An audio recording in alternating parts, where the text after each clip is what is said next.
Baik anak-anak, kita akan belajar pada hari ini dengan judul Allah memeliharaku dan semua anak. Sebelum belajar, mari kita berdoa. Bapa dalam surga, hari ini kami akan belajar dari Matius pasal 6 ayat 25 sampai 34. Ajarlah kami agar kami dapat bersyukur padamu Tuhan atas setiap pemeliharaan Tuhan dalam hidup kami, khususnya dalam pembelajaran hari ini. Dalam nama Yesus kami berdoa, amin. Nah, sebagai capaian pembelajaran kita pada hari ini yaitu peserta didik memahami pemeliharaan Allah pada manusia secara umum dan dirinya melalui kehadiran orang lain, orang tua, keluarga, dan guru, serta melakukan tindakan nyata sebagai wujud syukur. Dan adapun alur tujuan pembelajaran kita pada hari ini yaitu 1. Mendaftarkan bukti-bukti Allah memelihara hidup anak-anak. 2. Menjelaskan Allah memelihara hidup semua anak. 3. Mengekspresikan pengalaman pemeliharaan Allah dalam hidup pribadi. Dan 4. Membuat karya dalam bentuk puisi, gambar, cerita, atau karya lainnya sebagai ungkapan syukur atas pemeliharaan Allah. Dan sebagai tujuan pembelajaran yaitu 1. Mendaftarkan pengalaman-pengalaman yang membuktikan Allah memelihara hidup semua anak-anak. 2. Menuliskan alasan Allah memelihara hidup semua anak. 3. Membuat karya kreatif dalam bentuk puisi, gambar, cerita, atau karya lainnya sebagai ungkapan syukur atas pemeliharaan Allah. Dan ada 4 kunci pertanyaan. 1. Apa yang dapat dijelaskan oleh materi Allah memeliharaku dan semua anak? 2. Mengapa harus mempelajari Allah memeliharaku dan semua anak? 3. Bagaimana cara agar memahami bahwa Allah memeliharaku dan semua anak? 4.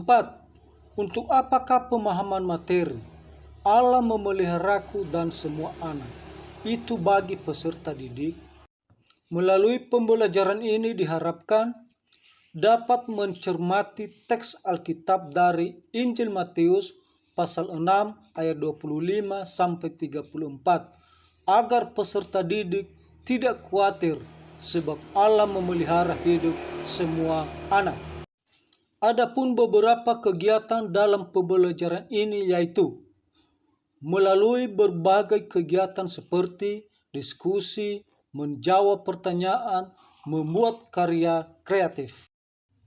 Sebelum kita lanjutkan, mari kita dengarkan lagu berikut.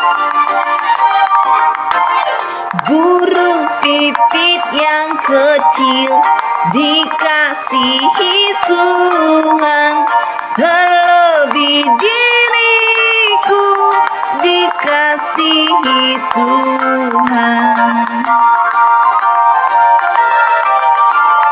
Bunga bakung di padang diberi keindahan, terlebih diriku dikasihi Tuhan. Burung yang besar kecil, bunga indah warnanya, satu tak terlupa oleh penciptanya. Ada 3 pertanyaan berdasarkan lagu di atas. 1. Sebutkan pesan dari lagu Burung Pipit yang Kecil. 2. Mengapa kalian lebih disayang Allah daripada burung pipit dan bunga bakung? 3. Tuliskanlah pemeliharaan Allah paling berkesan buat kalian. Pernahkah kamu khawatir? Apa sajakah yang kamu khawatirkan? Makanankah? Minumankah? Pakaiankah? PR-mu atau studimu, kesehatanmu, ataupun lain-lain. Apakah kamu tahu Tuhan tahu manusia sering khawatir? Dalam Kamus Bahasa Indonesia, khawatir artinya takut, gelisah, cemas terhadap sesuatu hal yang belum diketahui dengan pasti. Apakah khawatir itu dosa? Kekhawatiran akan menjadi dosa apabila berlebihan, yaitu menunjukkan tanda-tanda orang yang tidak memiliki iman akan pertolongan Tuhan. Ciri-ciri orang yang khawatir menurut Matius pasal 6 ayat 25 sampai 34 yaitu 1. Kurang percaya pada penyertaan Tuhan dalam hidupnya. 2. Kurang sungguh-sungguh mengenal Allah, kuasanya dan pemeliharaannya pada hidup manusia. 3. Kurang memahami bahwa Allah memelihara dan mengetahui kebutuhan anak-anaknya dan pasti mencukupkan kebutuhan anak-anaknya. 4. Mengandalkan pikiran sendiri terhadap masa yang akan datang atau masa depan. Adapun akibat khawatir berlebihan. 1. Sistem saraf terganggu atau mempercepat denyut jantung, pernafasan, naiknya gula darah, melelahkan otot saraf, pembuluh darah, dan sebagainya. 2. Otot-otot menjadi tegang, sakit kepala, atau migran. 3. Nafas tidak stabil, asma, sakit paru-paru, dan sebagainya. 4. Jantung tidak stabil, cepat berdetak, tekanan darah tinggi, lebih keras berakibat pembuluh darah merandang, dinding materi mengeras, kadar kolesterol tidak sehat. Selanjutnya, bagaimana caranya agar memahami pemeliharaan Allah? Memandang pada pemeliharaan Allah terhadap seluruh ciptaannya seperti pada hewan, tumbuhan, dan manusia. 1. Burung di langit yang diberi makan oleh Bapa yang di surga, meskipun tidak menabur, tidak menuai, tidak mengumpulkan beban dalam lumbung. 2. Bunga bakung di ladang diberi keindahan, tidak bekerja dan tidak meminta.